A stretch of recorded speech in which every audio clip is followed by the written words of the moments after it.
நான் என் பையனுக்கு கேட்கறதெல்லாம் வாங்கி தரேன் சார். ஆனா, நான் சொல்றத அவன் கேட்கறதே இல்ல. அப்படின்னு இன்னைக்கு நெறைய பேரண்ட்ஸ் கம்ப்ளைண்ட் பண்றத நம்மளால பார்க்க முடியுது. ஒரு டீச்சர் என்கிட்ட சமீபமா பகிர்ந்துக்கிட்ட ஒரு விஷயத்த நான் உங்களுக்கு ஷேர் பண்றேன். அவங்க சொன்னாங்க, "என் பையன் வந்து எப்பவுமே மொபைல்லயே இருந்தான் சார். அவன என்னால கண்ட்ரோல் பண்ணவே முடியல. அதுக்கப்புறம் நான் அவனோட சேர்ந்து, நானும் அவனோட உணர்வுகள புரிஞ்சுகிட்டு அவன்கிட்ட பேச ஆரம்பிச்சேன். அவன்கிட்ட அன்பா பேச ஆரம்பிச்சேன். அவன் கூடயே உட்கார்ந்து டைம் ஸ்பெண்ட் பண்ண ஆரம்பிச்சேன். அதுக்கப்புறம் அவன் வந்து என்கிட்ட கொஞ்சம் கொஞ்சமா பேச ஆரம்பிச்சான். என்கிட்ட பேச ஆரம்பிச்சு, என்கிட்ட அவனுக்கு அன்பு கொஞ்சம் கொஞ்சமா வளர வளர, அவன் அந்த மொபைல விட்டு விலக ஆரம்பிச்சான். இப்ப என் பையன் என்கிட்ட கிடைச்சுட்டான்" அப்படின்னு சொன்னாங்க. "Your child needs your presence more than your presence" அப்படின்னு சொல்லுவாங்க.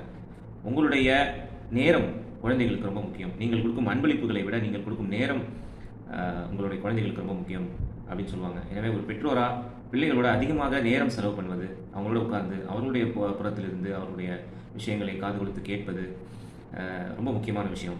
ஒரு நல்ல ஒரு பேரண்டா இருக்க இது ரொம்ப யூஸ்ஃபுல்லா இருக்கும்னு நான் நினைக்கிறேன்.